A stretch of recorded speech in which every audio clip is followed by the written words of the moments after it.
Hey guys, so the Sephora VIB sale is right around the corner, and I was getting ready to sit down and film a video on my recommendations, but I thought maybe I would switch it up and do something different this time around. I don't actually think there's anything wrong with shopping the Sephora VIB sale. In fact, I typically do. I think that you can make well thought out strategic purchases, and if you were already planning on placing an order, it definitely is nice to be able to get a little bit of a discount when the sale does roll around. But at the same time, there are a couple of different reasons not to shop this specific sale. So in today's video, I thought I would share some of those reasons with you guys. Whether you are on a low buy or no buy and you need a little encouragement to use up what you already have, or if you're planning on buying some makeup, I have a few alternatives that might be more beneficial and will help you save money in the long run or just get a better deal. So I hope you guys enjoyed today's video and this kind of like different take on the Sephora VIB sale. If you really are looking for recommendations, I have a few videos like that on my channel, so I'll link them in the description box below. But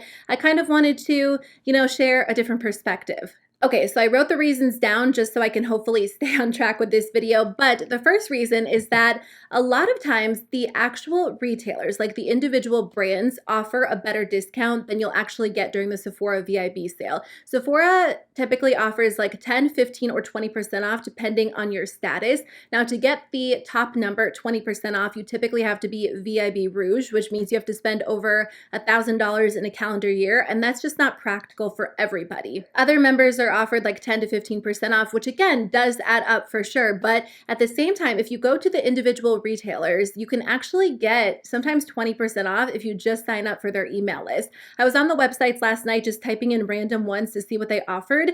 I went on to Stila's website. They offer 20% off if you sign up for their email list. Drunk Elephant offers 15%. Milk Makeup offers 15%. Briogeo offers 10%. And that's honestly just like a couple of retailers that I typed in. And then other brands actually offer free products with your order. And this is always changing. Like IGK is one of my favorite hair care brands. And typically I do buy like my favorite dry shampoo during the Sephora VIB sale. I went on their website and they offer a free full-sized dry shampoo if you enter your email with like a certain purchase. So say you're paying like $35, they'll send you a free full-sized dry shampoo with the coupon code, which is so crazy to me because instead of, getting 20% off of the dry shampoo, I can get an entire bottle for free. And that's not the only one. I mean, Too Faced offers some products, Tarte offers some products, and they're always changing. So if you're really looking to buy like one specific product or one specific brand, it might be more beneficial to go to that individual retailer and purchase the products from their website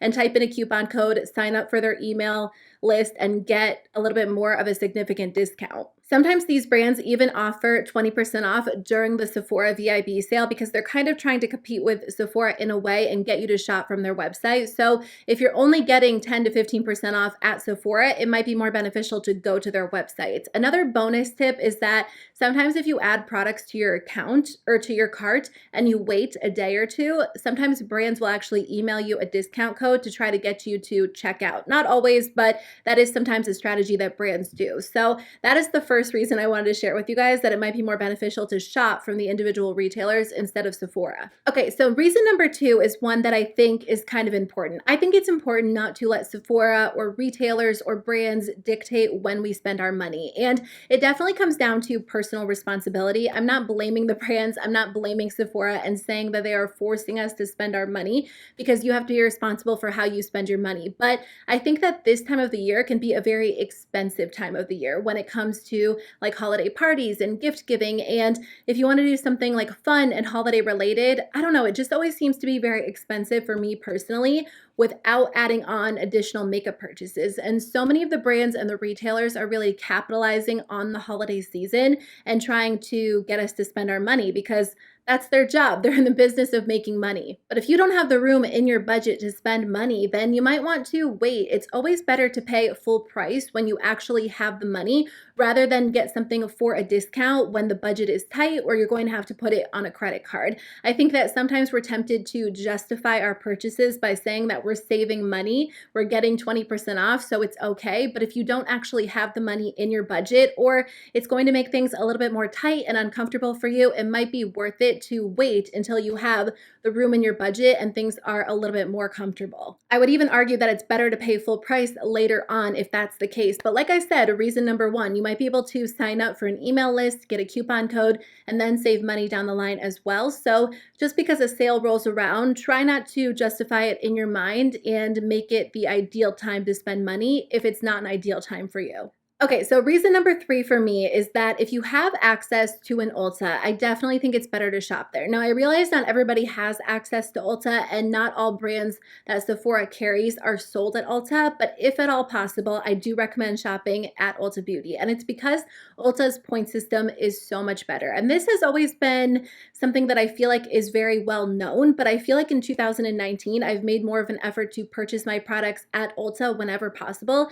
And it's kind of crazy to me because I haven't even spent an exorbitant amount of money. In fact, I'm not going to make like platinum status or VIB Rouge status at Sephora this year. And I just recently redeemed $125 worth of points. So I actually just got $125 off of my order, which is so crazy because again, I haven't spent a ton of money there this year. So it really does make a difference. Sephora's point system really just doesn't compare. You do get a set amount of points for every dollar you spend, but they have deals where sometimes they offer like 5 times the points on Urban Decay purchases, or they have different, offers available. So if you plan out your purchases and honestly just shop strategically, you can accumulate quite a lot of points without having to spend a ton of money. And also, Ulta does send off 20% off coupons as well. They just sent one out like the other day, and you don't have to be like one of their top tier members. I think being a platinum member does have its perks, of course, but you don't have to be a platinum member to get 20% off compared to Sephora, where you have to be one of their top VIB Rouge members to get that 20% off. I typically like shopping on Sephora's website better. I feel like it's easier to navigate. Things are typically just a lot more smooth, but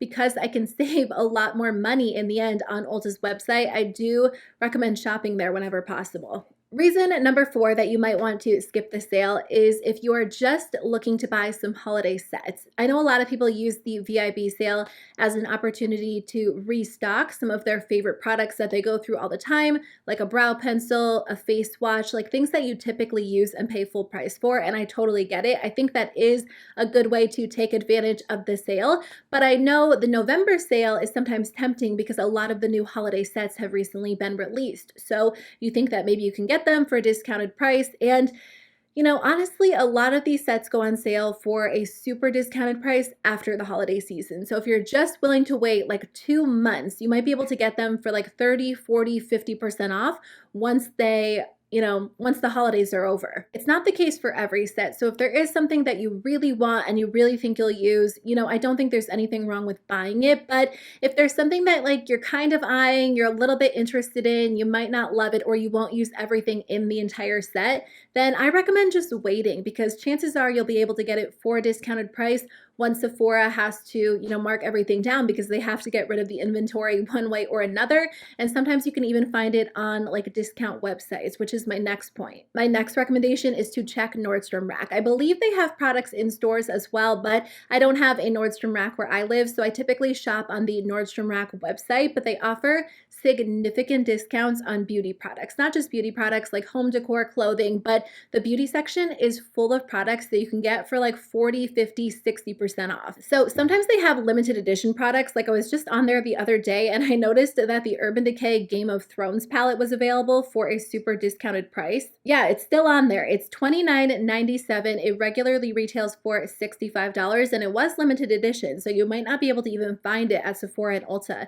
They have like a Stila set with their liquid shadows. They have a bunch of palettes from Laura Mercier, Too Faced, Becca Cosmetics, Lancome, Lorac. Like there are so many different high-end products on here. So sometimes you can get palettes, sometimes you can get actual sets. There's a Bare Minerals set. So I recommend checking out the website. I don't think everything is going to appeal to everybody because obviously the products are discounted. So it means that a lot of them weren't like great sellers. But I feel like if you kind of look through them, you might be able to find something that works well for you. That's how I used to buy so much of my high-end makeup. And I still do buy makeup on there from occasion on occasion because there are discounted products all the time. So if you want to try like a Stila set, you might be able to save more money shopping on the Nordstrom Rack website rather than the Sephora website, even with the discount. And my last alternative to shopping the Sephora VIB sale would be to go into your collection and see what you already have. Now, if you're somebody who likes to shop the sale and like purchase a backup for a product that you use and love all the time,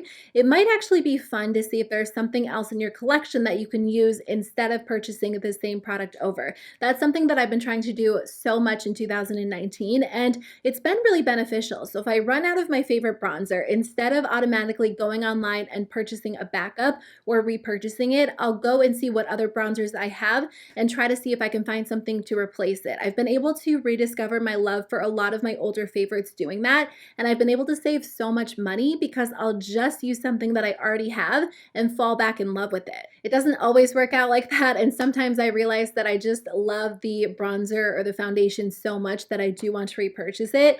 And of course, there's nothing wrong with that, but at least give yourself the chance to kind of rediscover something else and see if you can replace it with an already existing product in your collection, because you'll save money, you'll rediscover old favorites, and honestly, it's just kind of fun to see if you can fall in love with something that you already have and you already own.